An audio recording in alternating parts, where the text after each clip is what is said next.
This episode is brought to you by Shopify. Forget the frustration of picking commerce platforms when you switch your business to Shopify, the global commerce platform that supercharges your selling wherever you sell. With Shopify, you'll harness the same intuitive features, trusted apps, and powerful analytics used by the world's leading brands. Sign up today for your $1 per month trial period at shopify.com/tech, all lowercase. That's shopify.com/tech. This is Amy Poehler. My new movie, Disney and Pixar's Inside Out 2, is coming to theaters June 14th, and it's making me feel joy and sadness and anger, definitely some disgust, Rose, and I think a little fear. But I'm also feeling these new emotions like anxiety, embarrassment, envy, and ennui. It's what you call the boredom. Okay, that one was weird. It's gonna be the feel everything movie of the summer. Disney and Pixar's Inside Out 2, rated PG, parental guidance suggested. Only in theaters June 14th. Get tickets now.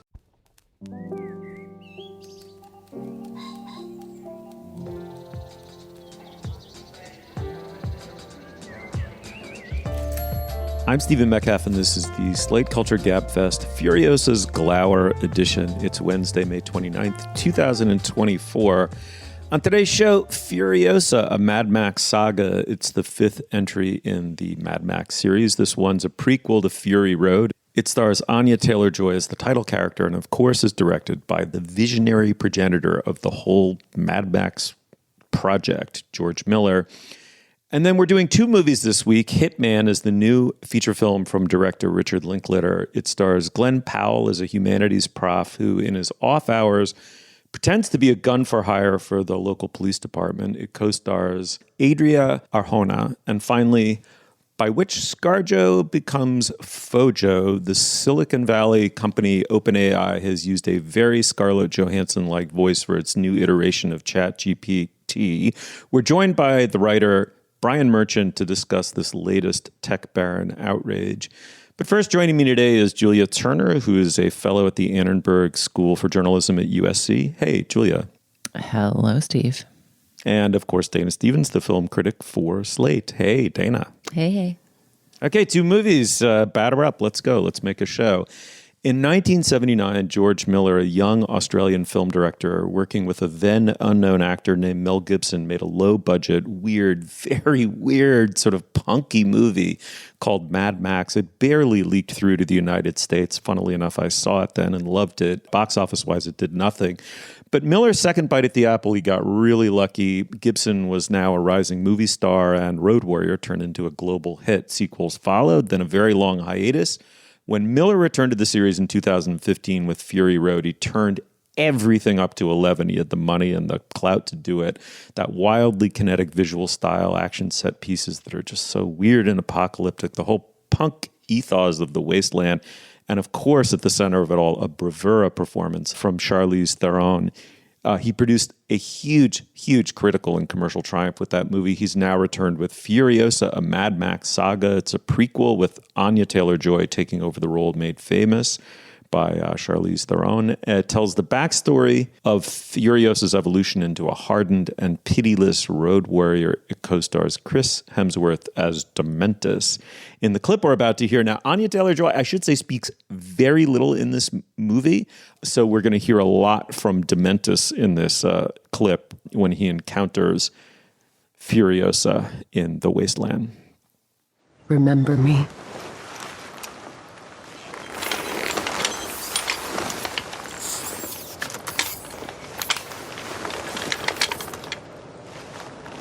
You fabulous thing.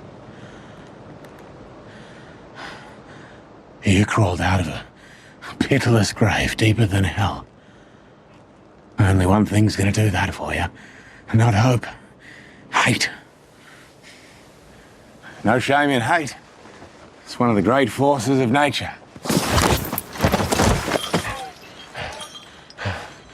That wasn't hope, that was instinct.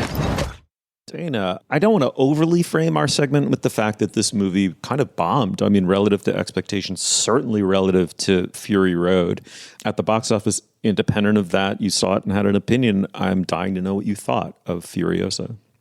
Yeah, I don't know that in the post-pandemic box office years we can make a huge amount out of whether a movie does well or not, because it was always unpredictable, and now it seems almost impossible that a movie ever does do well. But as for the movie Qua movie, well, okay, I should start off by saying this is not really necessarily my world or universe that I'm super identified with, despite having been a big fan of Fury Road. Sort of like, how could you not be in 2015 when it came out? It was so sort of unmistakably one of the most tonally unique movies of that year. And this movie, in that it provides an origin story for that movie's, really, I would say, main character, not title character in the case of Mad Max Fury Road, but really Furiosa sort of took the baton from Max, right, in that installment of the series. Now we move back in time to get her origin story, which, as with most origin stories, nobody really needed or asked for. If you remember Charlize Theron in Fury Road, she sort of telegraphed it all. So this, to me, feels a little bit like world building at maybe the expense of forward motion. But that said, I thoroughly enjoyed it. It's a little bit too long. It's a little bit too sprawling. It covers about 15 years in this character's life, right? Following her from preteen years to maybe somewhere in her mid-20s, played by Anya Taylor-Joy. And I felt like it was a little bit too packed with world-building details, but at the same time, it feels handcrafted, again, feels original. It's George Miller's weird, fevered imagination. And as I get into in my Slate review, it has the coolest looking production design of any movie in ages and ages. So that alone takes it a long way. I would say if you like Fury Road, definitely see this, but it's not going to be the same locked to the screen for 2 hours kind of sensation as that movie was. Julia, what about you? What'd you think? Well, I'm not sure if you guys remember, but I was a harsh dissenter on Fury Road. I really did not like it. I think actually the strength of my dislike for it is maybe a testament to what a potent work it was, even if I didn't like it. But some of the things I didn't like that much, which is that it felt, I think the fans of that film loved that it's just one gigantic chase sequence, basically back and forth. And I think I was like, this is all just beauty and movement, but where are the people? Like, despite Charlize's strong performance, I just felt like the whole thing was so mannered and kooky. I found it hard to connect to, even if I found it beautiful to look at. So the deviations from that theme here, where you do get a little bit more of the world and spend a little bit more time in the why of the apocalypse, worked for me. And I think the other thing that works for me is the Hemsworth character that we heard so much of in that clip. The big bad of the first movie, if I'm remembering it right, is Immortan Joe, who's sort of the mask-wearing creep who's a little hard to connect with. And we get a lot of scenery chewing, petulant, poor sweet boy becomes big bad vibes from the big enemy here. And I enjoyed that a lot, although I think have some of the same reservations about the series that I did. But I don't know. What did you guys make of that characterization? I loved him. I mean, let me begin by saying I loved this movie, not unreservedly, but I really, really admired it. It's funny, Julia, I didn't remember that you were a dissenter on Fury Road. I was too. I found it so frenetic. I found it kind of sensorially overwhelming, which was, of course, the intention of it. As amazing as her performance is, I didn't connect with kind of anybody on the screen. And I was, at a minimum, surprised that people seemed to love it to the extent that they did. But nonetheless, I really love George Miller. I love what he did in those first two Mad Max movies, kind of incredible. And then this one, I thought for about the first third to a half, it's nearly a perfect movie. It's so, that opening set piece is so riveting. It brings you so far into the stakes of the film. And it's so visually, like Miller's, the way the camera is so, itself so kinetic, is so in almost continual motion, in addition to kind of contrapuntally to the motion of the actual characters or the action of the film, the color palette of it, the just sheer intensity of the colors and the movement. It just, I just think he's a genius, right, in that regard. And I thought exactly that this thing had characterizations and characters and storylines that actually brought you into it. And then it just suffered from the fate of so many of these movies, even the best ones, which is somehow the idea is to leave audiences with the sense that they got their money's worth. You've got to accordion them out, even if they would work perfectly at an hour, 50 minutes, or 2 hours. You've got to have got them closer to 3. You've seen something epic. You've seen something gigantic. It's like somehow it suddenly lost the very virtue it had all along, which was focus and momentum. And then I thought it redeemed itself quite a lot at the end. I loved it. What the real question I have is Anya Taylor-Joy is, from much of the movie, she's silent, which is motivated by the plot. She's visually perfect for this. She's got an arachnid beauty to her, the startled, emaciated arachnid beauty to her, which goes quite well with the whole aesthetic and story of the movie. At the same time, Dana, I'm so curious to know what you thought. I thought every time she opened her mouth, the movie hit literally a dead spot, tied entirely to her flatness of affect, and almost it was like one of those performances that seemed to be registering a protest against maybe how little dialogue she had or something. It was just weird how inert the performance is when she speaks, even though otherwise kind of great. You know, she talked about this, or maybe something related to this, in an interview for the New York Times, where she, while being somewhat cagey about it, made it sound like it had been a somewhat traumatizing shoot. And yet she, you know, not in the sense that she had been mistreated by the director or crew or anything like that, but I think she wanted more dialogue. And apparently both she and Charlize Theron as Furiosa in Fury Road had to sort of fight for their moments of emotion, that George Miller kept telling them, be more locked down, communicate only with your eyes, don't say anything, don't express anything. So I too came out feeling like Anya Taylor-Joy's performance was a little wooden, especially compared to Charlize Theron's, which I think, while silent, a lot of the time had so much fire behind it. But then I started to think, well, maybe this is exactly what George Miller intended, and what I'm seeing is the struggle between the actress and the director. So I honestly don't know what to say to that. I totally agree. She looks perfect. She looks like an anime character to me, which is sort of, you know, goes with the somewhat comic book-like world of this universe. Her physical action is great. You know, 99% of what she does is action, so that sort of is her performance.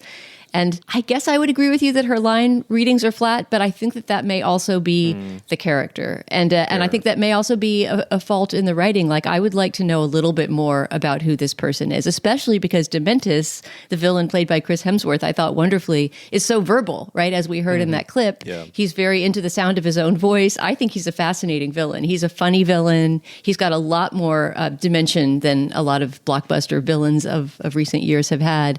But that sort of points up the emptiness of her character as written. Well, and I think it does raise questions about the portrayal of gender in this movie and in these movies. I mean, and I'm not sure if it's entirely about gender. I think one of my responses to this world is that it is so beautiful and so incredibly constructed. And there is one just incredible battle sequence, an attack on a convoy, an armored convoy, that is sensational and somehow, to me, more exciting and maybe slightly less ridiculous and more exciting in some ways than the similar rolling war scenes from the first film. For whatever reason, it landed with me in a great way. And it's also part of where we get to see the person through action that Furiosa has grown into. And we should also mention here, actually, Alila Brown, who's the child actress who plays the young scenes of Furiosa, who I thought was also pretty fantastic. And somehow these three actors who don't really look very much alike do seamlessly kind of convey the same personhood in a pretty great way. But like, the whole thing is a dollhouse in a beautiful way and in a stultifying way. Like, the point, I think, of this world is to make things look crazy and symbolic. And so everybody is a crazy looking symbol more than they are a character you can identify with, I think. Or I think that is a weakness of this series. Like, this is post-apocalyptic and it's interesting to watch it. You know, the innocent times of 2015, when we saw the first one, feel pretty far away. This had like notes of realism these days where I was like, oh God, we are going to run out of water and all of government has broken down. Like, this is a plausible future for us now. Somehow the apocalypse felt closer, but I don't feel like I learn anything from these movies about what humanity does in societal breakdown. They feel so stagey. It almost feels like Commedia dell'arte or something. Like, the performances are so kind of mannered and clownish that it's just hard to get to a person, which is part of why the choice to make Dementis, the Hemsworth villain, so well-rounded, and part of what seems limiting. Like, are these women, these strong women, actually advances that show the roundedness of women? Like, she does respond to the one male character in the movie who actually recognizes that she has wants and tries to understand her selfhood and personhood rather than treating her as something to be used. But in the same way that, like, in American history, the wants of women are sort of flattened into a political purpose, you know, of temperance or suffrage, or, you know, the various ways in which kind of the goodness of women gets weaponized and utilized. There's sort of the fury of women, the rage, the victimhood of women, and the resulting fury seems instrumentalized here in a way that makes her less than a full person. And I think there's just something kind of off about the fundamental conception of this character that makes it hard to connect. I hear what you're saying completely, Julia, and I think it extends way beyond this movie to sort of the female action heroine in general, you know, and this idea that we've now achieved some kind of on-screen equality because there's a lot of silent, angry women with one motivation striding around, exacting vengeance. I mean, I feel like I could extrapolate that to so many other movies, but certainly, yeah, that's a critique that could be made of this whole universe. Maybe even more so of Fury Road, where Furiosa's mission is to rescue these women who are essentially the concubines of the emperor, and, you know, who are completely undeveloped and are basically just like a bunch of supermodels in a car being smuggled across the desert. Okay, well, I hope people go see this movie. I think it's just a cinematic, you know, I don't know, smorgasbord, even though I agree with all your criticisms. Anyway, it's Furiosa, the latest installment in Mad Max saga. It's in theaters. Check it out. Let us know what you think. Let's move on.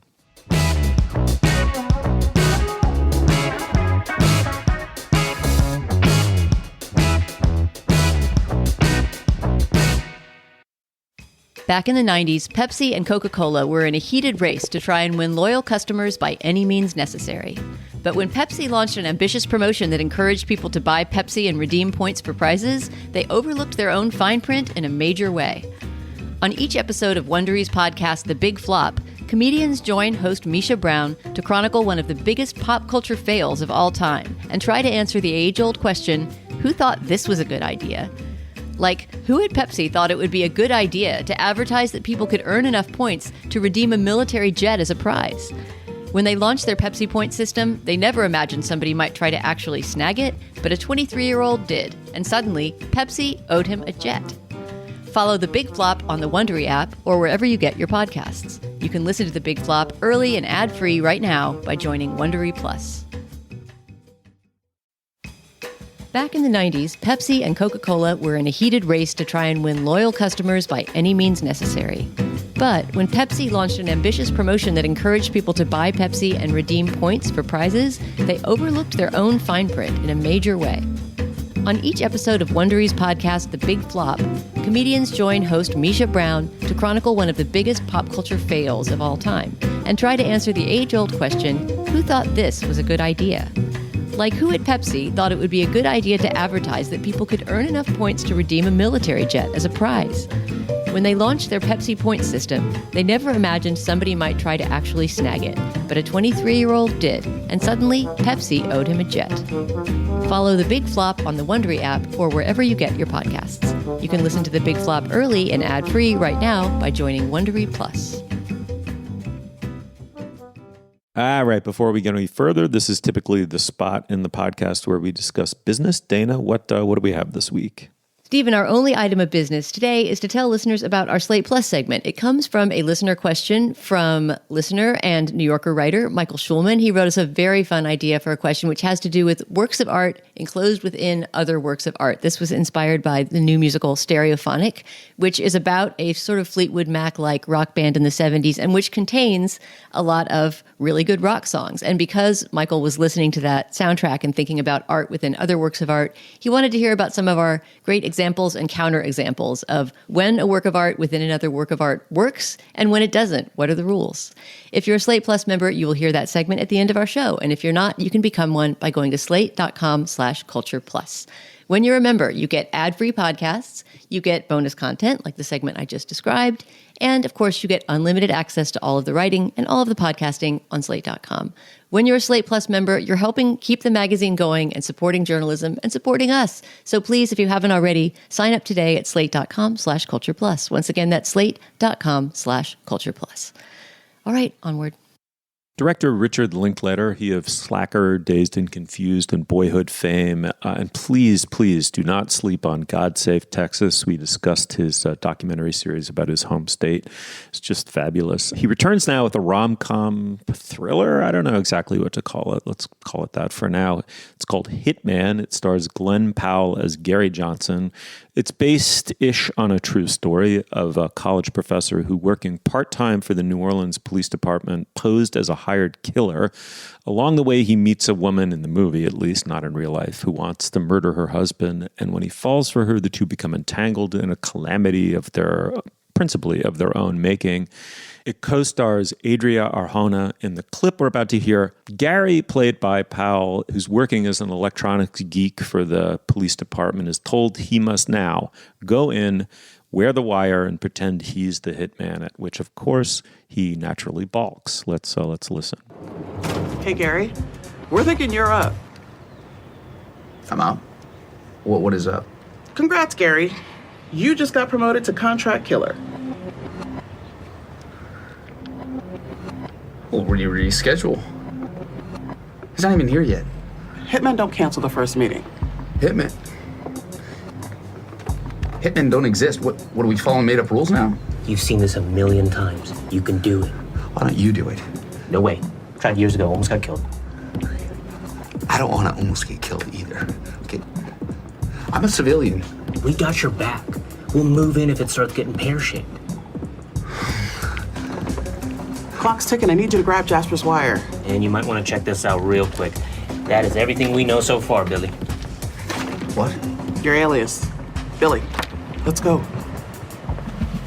Oh my God, I'm gonna die. Oh my God.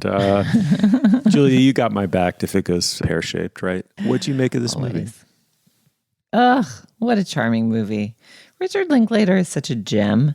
And it's funny because, he can make his wondering, experimental, strange, and sideways films, and then he can make his kind of feel-good, pleasing hangout films, which, despite this being about a hitman and including the threat of murder, at least, it is also a feel-good hangout film.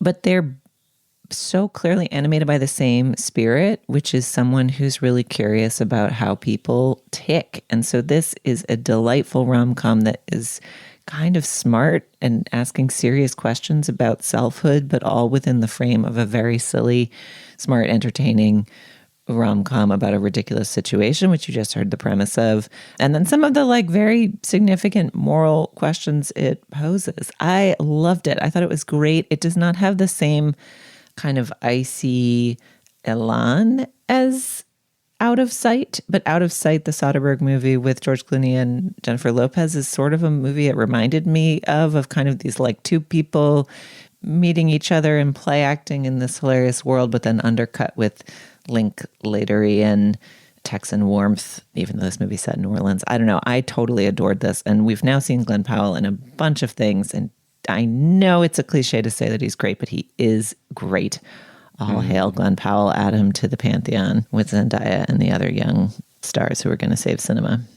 Julia loved it. Dana, what about you? Well, one thing to add on Glenn Powell is he co-wrote the movie, right? So it feels like such a handcrafted object from him and Richard Linklater that they created together. He also, like Richard Linklater, is an Austinite who moved back to Austin even after making a success in Hollywood. So I love him for that. And the movie, as you say, Julia, it's warm. It's strange to watch a murder-themed thriller. And I would argue this is a thriller, not a rom-com. Even though my own review is headlined The Great New Rom-Com, I think that's kind of the wrong genre characterization for it. It's like a romantic thriller, which is something we don't get that many of, and it pulls that off so well. But yeah, despite the fact that it has that murder theme, it does have this cozy feel to it. And to me, I feel like this is exactly the movie that audiences say that they're asking for all the time, right? Can we please get a mid-budget movie for adults that has romance and suspense and, appeals to whatever, sort of a date movie and gets people into the theaters? This is all of that. And yet Netflix, like a very dumb releasing entity, is only putting it on screens, I believe, for 2 weeks before it goes to streaming. So I really hope people vote with their feet and go see this at the movies, because don't you agree, Steve? It has that like, give me some popcorn, I want to see a movie type of movie vibe. No. Oh. Talk about icy Elan. Cuts into our cozy hangout vibe. I am afraid I'm the dissenter. I'm the skunk at the picnic. I really feel bummed about it because I went in with super high hopes. I think I pushed us to do it. And I was psyched to see Glenn Powell be silly. A lot of the movie is him.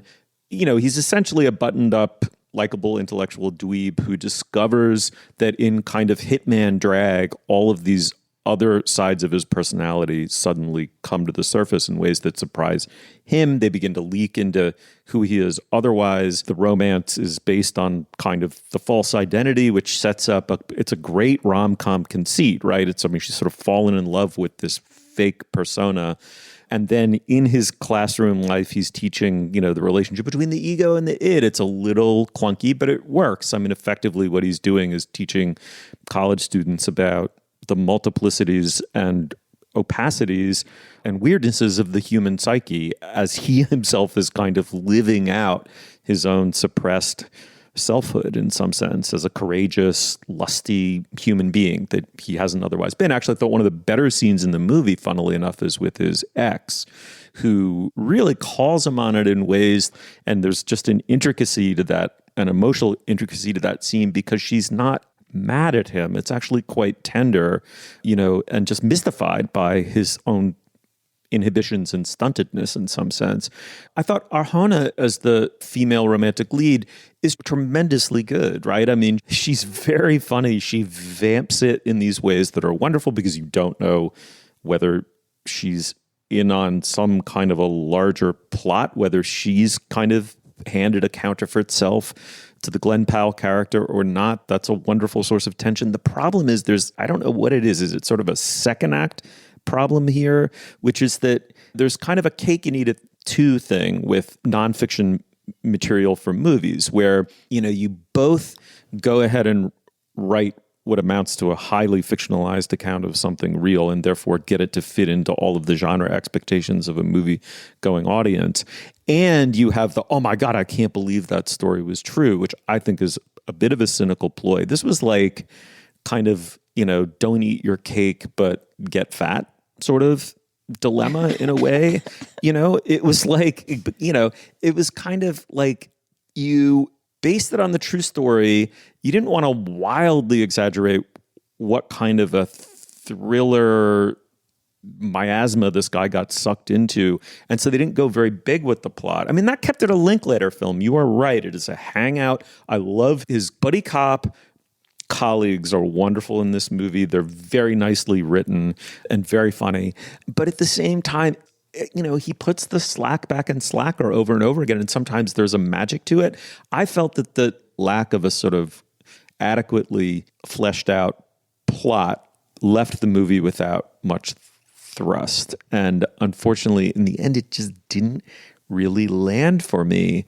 It's not quite right that it doesn't have a plot. It ends with actually quite a lot of plot, but it also wants you to feel emotionally about that plot in very emotionally unrealistic ways. And I think it takes something that's actually been a pretty sincere exploration of the human psyche, even though it's in this ridiculous context, and turns it arch because you kind of can't sit super emotionally seriously in the end of the film. And so it kind of makes the whole thing go poof like a soap bubble. And I enjoyed that, but I could see how you would experience that as discordant. Although I'm also wondering, given the main character's, interest in just dropping philosophy into normal conversation, whether we've just hit a nerve here with Steve and Steve is actually a secret fake hitman and that's why you don't like this film.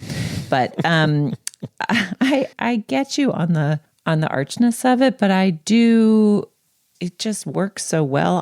To me, when it all went poof, I was like, well, there's no other place it could have landed. And that was such an enjoyable, iridescent ride that I'm happy for the soap bubble to go poof.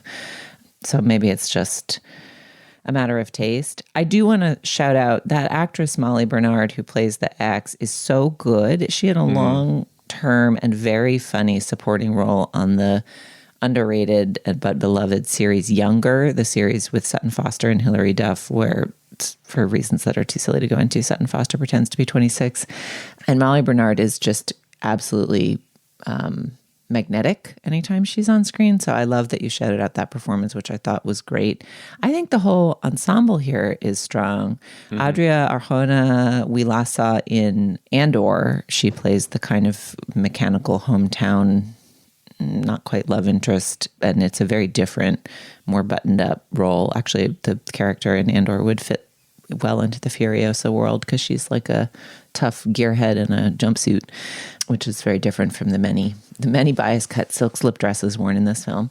And I don't know. I don't be put off by Steve's grumpiness. This is a pretty delightful thing to see. I mean, Dana, I do want to go back.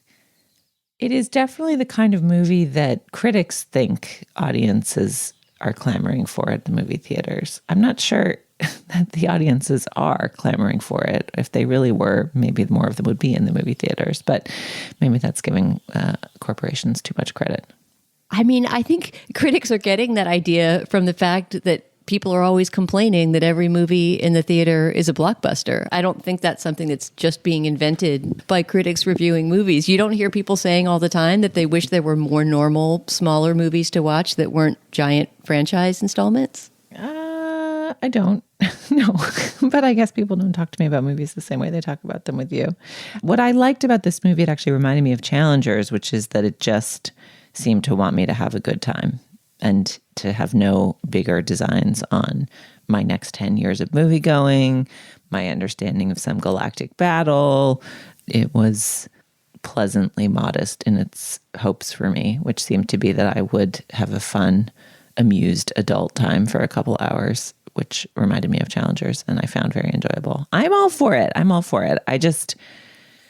not sure that when those movies are made and put in theaters, they work. I mean, maybe it's chicken and egg. Maybe it's all the distributor's fault. Another comparison I was thinking of, if you've seen the Linklater movie Bernie, another sort of minor but really interesting Linklater dark comedy, also based on a true story, actually written for the same magazine, Texas Monthly, by the same author, Skip Hollandsworth, who profiled this character that led to this movie. So he wrote another weird profile of an odd Texas character that became the movie Bernie, with Jack Black playing that guy. And that, I would say, is darker. It's more noir than this movie is. And the story it tells is truer. It's a murder mystery that actually happened, but somewhat similar in that they have that hangout vibe. They've got a really strong central performance by a super charismatic movie star. They make you want to stay in that person's company to see how the story unfolds. I don't know. I guess for me, that's enough. I have this feeling of sort of like, how good do you need your late May summer release romantic thriller movie star starring movie to be if this one's not good enough? Huh, Steve? I mean, I don't know what to tell you. I can only have the kind of time that I had, which is that I think the tendency to intentionally go slack in a Richard Linklater movie in order to let people be themselves and for us to hang out with them versus this kind of slightly vampy Double Indemnity kind of noir tension of the premise didn't complement one another. And I thought the movie was amiable, funny, and very relaxed. And I think you've got to pull the thread tight in a genre thriller. I mean, one thing I will say about this movie, and I say it really confidently, this movie is fun, funny. I do not regret seeing it. I would love it if people did see it because I admire kind of all the component parts of it. But for a thriller, it is not thrilling. Out of Sight has a thrill factor to it. It has a forward propulsion. It is generically shaped in ways that are exceedingly pleasing. And this movie doesn't have those things, which is why I do think there's actually a genre confusion here. I think calling this movie a thriller and then having people go to see it based on that misnomer is going to leave people baffled. All right. Well, either Steve didn't like it or he's secretly impersonating a hitman for a small upstate New York police department. Who knows? We'll never find out, but you should check out this film. No, I'm a real hitman secretly impersonating an over-intellectual dweeb, and that's why I didn't like the movie. Anyway, It's a Hitman. That's 2 words. It's kind of in theaters, but, Netflix is pursuing a dubious strategy there. Go check it out and let us know what you think. Am I wrong? I think probably I am. All right, let's move on.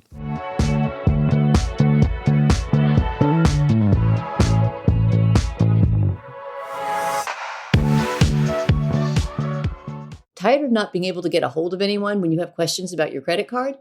With 24/7 US-based live customer service from Discover, everyone has the option to talk to a real person, anytime, day or night. Yes, you heard that right. You can talk to a human on the Discover customer service team anytime. So the next time you have a question about your credit card, call 1-800-DISCOVER to get the service you deserve. Limitations apply. See terms at discover.com/creditcard. Ah, the sizzle of McDonald's sausage. It's enough to make you crave your favorite breakfasts. Enough to head over to McDonald's.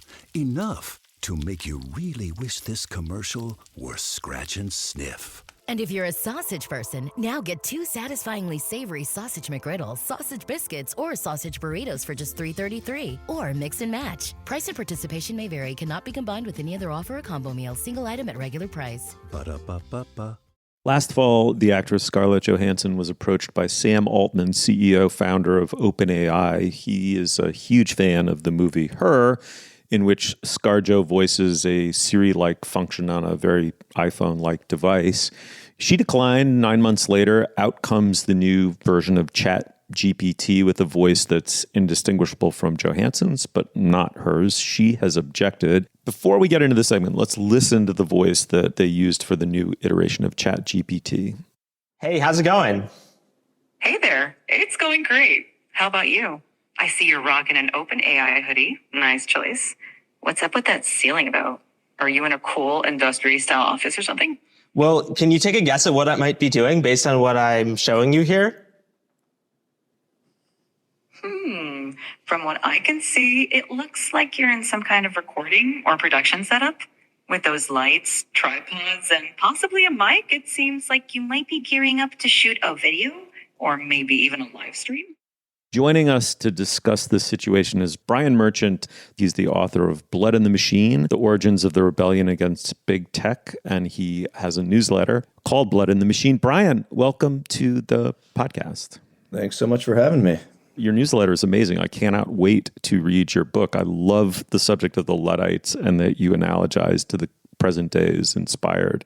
But be that as it may, among the many reasons we wanted to have you on the show is that several tech writers have weighed in, of course, on this latest moronic outrage from Silicon Valley. What we love about yours is how perceptively you read Altman's love of the movie, which is, in the literary criticism business, you call this, a misprision, right? It's just it's like an incredible misreading of what the point of the film is. So maybe begin by talking about why you think he was so eager to have her as the voice, what he thought he was thinking, but what you think his love of the movie Her tells us about him and about tech culture, maybe more in general. Yeah, I started thinking about this because it's sort of an ongoing trend now, right, among tech CEOs to sort of misread a prominent cultural product, especially a science fictional one. In the previous piece I did on the newsletter, I made the case that tech CEOs, Altman included, have started taken to using what I call useful dystopias, where you have, Neil Stephenson wrote a cyberpunk book about the metaverse in which he coined the term metaverse, in which the world is a horrible and desolate and income inequality rattled place where nobody would want to live. And Mark Zuckerberg says, I'm going to rename Facebook Meta, and we're going to do the metaverse. We're going to do that. We're going to use that as sort of our aspirational goal. We saw Elon Musk do that with the Cybertruck, which he keeps comparing to something you'd see in Blade Runner, another dystopian future no one hopes to come to pass. So Altman was sort of the latest in the line of these sort of dystopian mischaracterizers, I guess you would say. And so it occurred to me that some part of them is doing this on purpose, Altman included. My recollection of the film, which I hadn't seen for years, was that this was a very sort of antisocial use of technology or depiction of technology. It was very alienating to the human people in the film. And so I actually wrote that piece about dystopias sort of the week before that all the ScarJo sort of fiasco broke wide open. And so I said, I got to go watch the film again. And I sat down and I watched it again. And sure enough, it's pretty bleak, especially the things that he's deigning to sort of reposition as aspirational. It's a pretty bleak reading of technology in general and what it can do, and who he imagines using the technology and for what purpose. Altman was clearly gravitating towards some of the consumer uses of this technology, namely that it's used to sort of boost the ego of the user, it's used to sort of sexually gratify the user, put the user in the driver's seat and sort of dominate his world, who in, the case of her is this middle-aged, white, lonely man who has some attachment issues that are explored later in the film, and he gets to circumnavigate those using an AI. So he gets to put aside his human relationships, he gets to have dominion, he gets to have all of these things, and it seemed to me such a toxic, aspirational goal for what you would want to sort of promote as your technology product. And clearly, Brian, Sam Altman is coyly positioning the product as being the actual voice of Scarlett Johansson. In his release of the new product, I think he titled his tweet simply "her," right? So it's very in your face that he's going ahead and doing it anyway, which, as several technology writers have observed, is very much how AI is being rolled out in general, that it's sort of being foisted upon us as it's a done deal, like it or not, this is the future. Too bad if it's taking your jobs away. This is the way it has to be. And the fact that that's happening, at this sort of grand symbolic scale with Scarlett Johansson, whatever happens with the lawsuit, and honestly, I would contest that the voice sounds that much like her. It clearly is being framed as this sort of inevitable rollout. Yeah, absolutely. I think in my piece, I called it that AI is sort of an engine of entitlement, is the way that they sort of see this. It's they can, do with it what they want, drawing from whomever they want, and it is such a sort of a microcosm of sort of their attitude towards developing and deploying this technology all along. I mean, I'm glad that we've seen this blowback and that Scarlett Johansson has kind of put them on notice as crossing a line, but artists and writers and creators of every stripe just about have been sounding the alarm for over a year now with this technology, saying, hey, this is using our work for its training data without our consent. It's being sort of sucked into OpenAI's business model without our consent. They stand to profit off of the stuff that we've made without notifying or compensating us. And this is really trending in a bad direction. And I think all of those grievances are incredibly justified, and the Scarlett Johansson affair is really just sort of bringing that to a head. So in some ways, I'm glad it has catalyzed this pushback in the eyes of at least some more mainstream venues. Congress has kind of taken notice. You see senators tweeting out in favor of Johansson. So it does seem to be a potential turning point for OpenAI here. Brian, it seems to me that just, there's two major aspects of the story are somewhat detachable from one another. One is the copyright issue and what kind of a claim ScarJo has here. The other one is, the larger issue of technology and what people want out of a device. And also it's gendered, right? Am I right that the movie Her draws a connection between his desire for a ubiquitous, perennially available, sexually subservient female figure in his life is inextricable from the movie's satire directed against what we all want from our devices? I think you are right, and I think that we should be interrogating this relationship that's being presented to us as, again, the aspirational one between the consumer and the product. Because it's been the sort of the model for at least 20, if not more years, for specifically for these voice assistants. You know, Siri was rolled out as a female coded voice who can, you know, it's not as sophisticated as what we have now, but, you know, she would still make sort of coy asides. And, you know, it was at least sort of intimated that there was some level of flirtatiousness there. Alexa, Amazon's voice assistant, was shipped with a female coded voice. So this is something that is not without precedent, hardly, in Silicon Valley. And again, as you say, is a place that is quite known for having male-centered, often toxic work environments and politics on that regard, to the point where we've seen mass protests erupt at places like Google over the second-class tiering of women employees in a lot of cases. And I do think that that is a factor that is now embodied in the production of these devices themselves. What's interesting to me about Altman is that, you know, he is a gay man, and he's approaching this, as far as I can tell, purely as a salesman. And that's something that you'll hear in the Valley a lot. Altman is not a consummate coder. He's not a genius technologist. He's a salesman first and foremost. So we have to keep that in mind, that what he is doing is he is selling this technology. And this is the way that he has hoped or seen fit to sell this technology, as a relationship, a potential relationship between user and man, typically, who will respond to an AI voice that is now even much more flirty than Siri was, 10, 15, however many years ago. That's so much more coquettish and actually making little flattering remarks to the user, and it's very sexualized and quite overtly so. So I do think that all of these politics of Silicon Valley over the last 20 years have kind of really, once again, been crystallized in what OpenAI is doing right now. One thing that I think is really interesting about this moment, and I'm going to zoom out from AI to just the broader creep of robotics and automation in our life. When we envisioned our robot future, I did not imagine it kind of sneaking up on us in the way that it has. Like, I now live in Los Angeles. There are driverless Waymo taxis around. They're like literally just cars with little zooming, circling cameras on their heads driving around the same streets where I'm driving with my kids in the car. There are delivery robots. I just went to the airport, multiple airports this weekend, and found that the human checkers had been replaced with those self-checkout kiosks with then like one human standing nearby for when you inevitably can't figure out which button to push at the end to complete your transaction. And it's just very boiling frog. And what strikes me as interesting about this moment is ScarJo saying in her recognizable voice, whether or not it sounds like the voice of Sky, hey, don't boil me.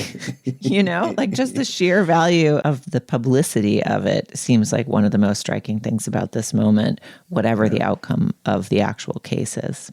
Yeah, and I think that's also intentional too, right? Like, here's your cozy bridge to the future, something you recognize, something that you can grab onto as you sort of accept or even get excited about this next sort of wave of products that we're sending your way. I will say, however, that I think we do have to be careful, not to allow ourselves to be too taken by these visions of futurity that Silicon Valley is selling us, because I also live in LA and those Waymo cars go down my street too. In fact, there's a school on my street, and for whatever reason, one of them seems to get stuck there and winds up sitting there for hours at a time with the little thing just spinning around on its roof, and I'll go look inside and I'm just curious what's going on with it. And I note this because they're not always super high functioning, number one.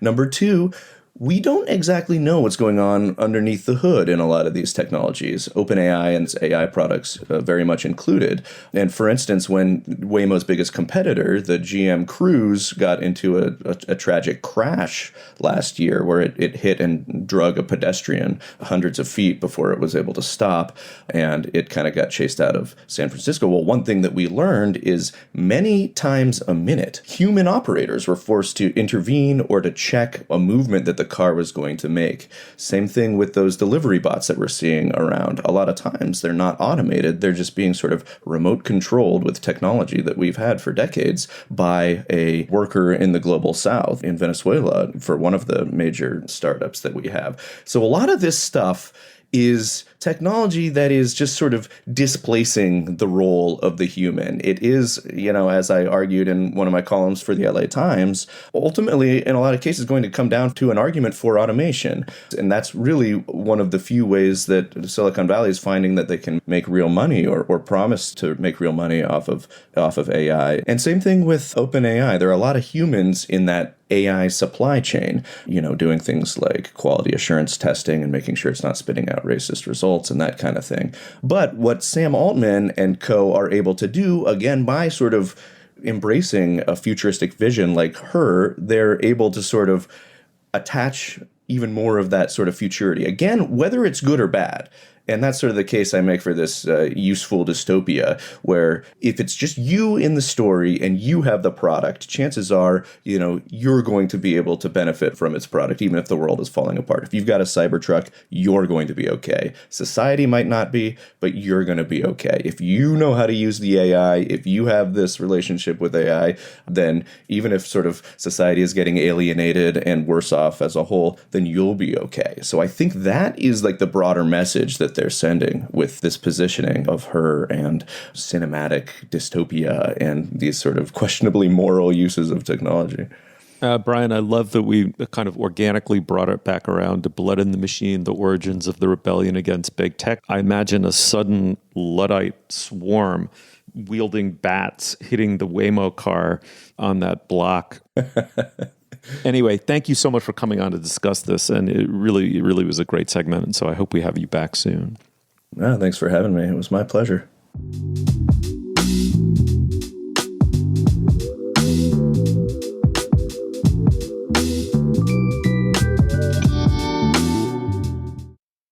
I'm Hillary Busis. I'm Chris Murphy. And I'm Richard Lawson. We're from Vanity Fair's Still Watching podcast. Cue up the orchestral Taylor Swift songs. Next up, we're watching Netflix's Bridgerton. Good night, Mr. Bridgerton.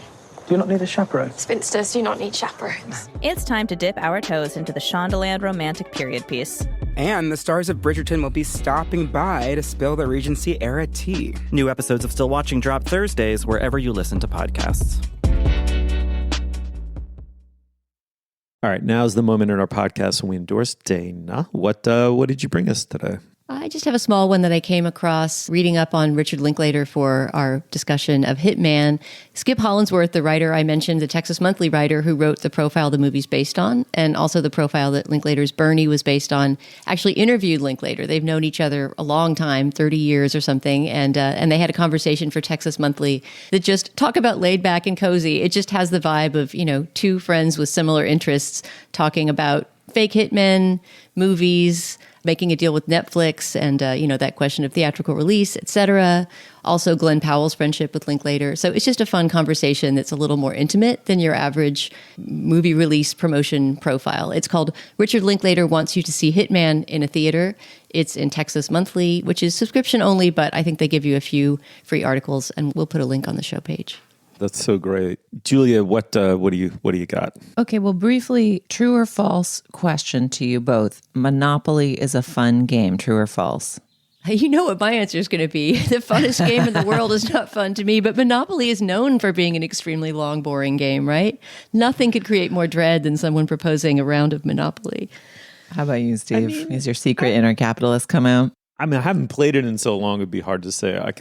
This is actually a true story, and I swear I'm not going to hijack this with a digression.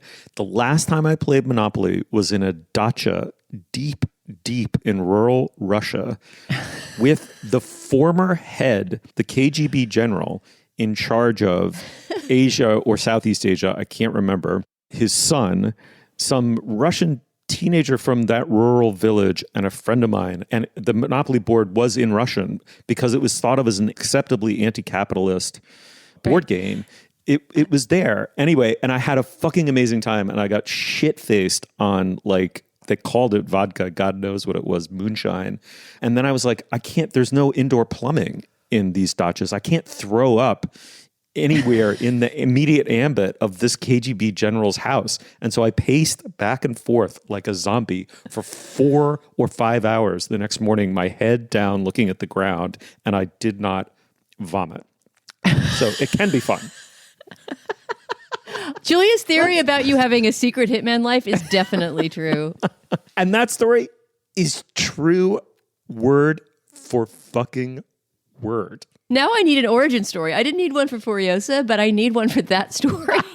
Okay, I did just fucking hijack your endorsement with a digression, so mea culpa. This but is why I dare you should you never to cut start that an out. endorsement with a with an open-ended question be. that you don't actually know the answer to. Okay, well, what I was imagining I would get in response is no, but it is true. Sometimes it is fun to sit down for a long and epic game, and Monopoly has its charms. But there is a new version of Monopoly called Monopoly Deal, which essentially takes Monopoly and turns it into something slightly more complicated than Uno, but it fundamentally turns it into like a deck of cards that you can tuck in a backpack. And the gameplay is really well designed. Like, you can play a round of Monopoly Deal with your family in like 20, 25 minutes. There's no little pieces flying all over the place. There's no board. It turns it into a card game where you kind of put down sets. Like, each Monopoly would be like putting down a trick or putting down a set.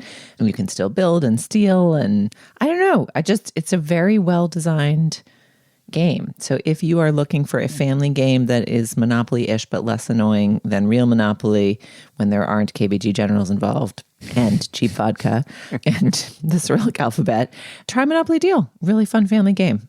Kudos to whoever designed Monopoly Deal out there. If you, your listeners, show your head because you really did a good job. Okay, I have a question for the panel. Does the name Janet Frame mean anything to either of you? Janet Frame is the writer who is at the center of the Jane Campion movie, Angel at My Table. That's my association with her. Very well done. I knew nothing about her. I've been pounding the table for this New Zealand band. Janet Frame is a New Zealand writer, but I've been pounding the table about a New Zealand band that I love called Yumi Zouma, and we linked to my playlist. I just love their music. They have a song called Lie Like You Want Me Back. I think it's a recent one. It's such a fucking great song. But this one version of it, and we'll link to that version, ends with the guitar. Suddenly, it's not a fuzz guitar song at all. It's the opposite. But the song becomes kind of anguished in a way. And there's this fuzz guitar, sort of white noise, what sounds like from a fuzzed guitar, comes up. And then this exquisitely beautiful recitation in a New Zealand accent, clearly an archival bit of sound of a poem. And I was like, what the fuck? That poem's amazing. Who is that? It turns out it is Janet Frame reciting her poem, Scarlet Tanager, Saratoga Springs. And I'm sorry, but it's not that long a poem. I just have to give it to you. I'm sorry. No. When you returned from that wonderful summer in the South to find pond and lake icily indifferent to your thirst, mounds of snow waiting to complete your burial, every shiftless wood unprepared to provide a green meal, you had no strength or time to tell us about it or complain in the usual way, while your wings in rhythmic memory still answered the wind's buffeting and you shook the sea salt from your feathers and the sun and stars out of your eyes. Too tired, you clung to the lowest bough, making your only possible statement, scarlet on white, a speech long interpreted as bloody fact or threat.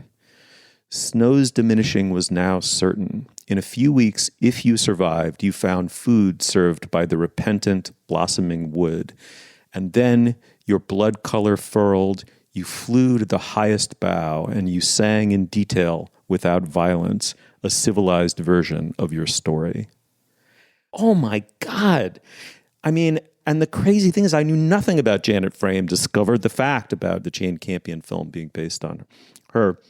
Apparently, the story is she was a day away from a lobotomy. She was so misdiagnosed. I mean, she was a deeply racked with, psychic misery human being in many ways, as I understand it. But she was a day away from a lobotomy when she won a major, major New Zealand literary prize, was spared from that and went on to have this extraordinary career. Anyway, a bird poem to conquer all bird poems. I got to look that up. That's a great poem. Well, I just want to append to that. That poem is beautiful. I want to see it on paper now because it was dense. It was great, but dense to hear it only by ear. But I wanted to say about the movie An Angel at My Table that it is completely worth watching. It was Jane Campion's breakthrough movie. And it actually answers to something we talked about earlier in the Furiosa segment when Julia was saying that the transition from the child actor who plays Furiosa to Anya Taylor-Joy is very believable, and they all seem like the same person as Charlize Theron. I've never seen a movie that shows a character at different ages where they seem as much like the same person at every age as An Angel at My Table. It's incredible. They find this very specific, distinctive look that all three of these women have, a little girl, a teenager, and an adult, who all have this funny kind of Annie-like mop of curly red hair and this sort of, very quizzical, kind of whimsical face. They're like the same person, and their performances telegraph the same person. It really accomplishes that and lots of other things very well. It's a great movie. And if listeners want to hear me rant some more at great length about An Angel at My Table, that was a movie that I was invited onto the film podcast Blank Check to talk about a few years ago. I think it was my first appearance ever on Blank Check. And I always love being on that show because they drill down so hard and they get so into the weeds about movies. Like, no silly detail that you mention is not something that is welcomely received on Blank Check. So Angel at My Table, episode of Blank Check, if you want to hear more. Pull me apart.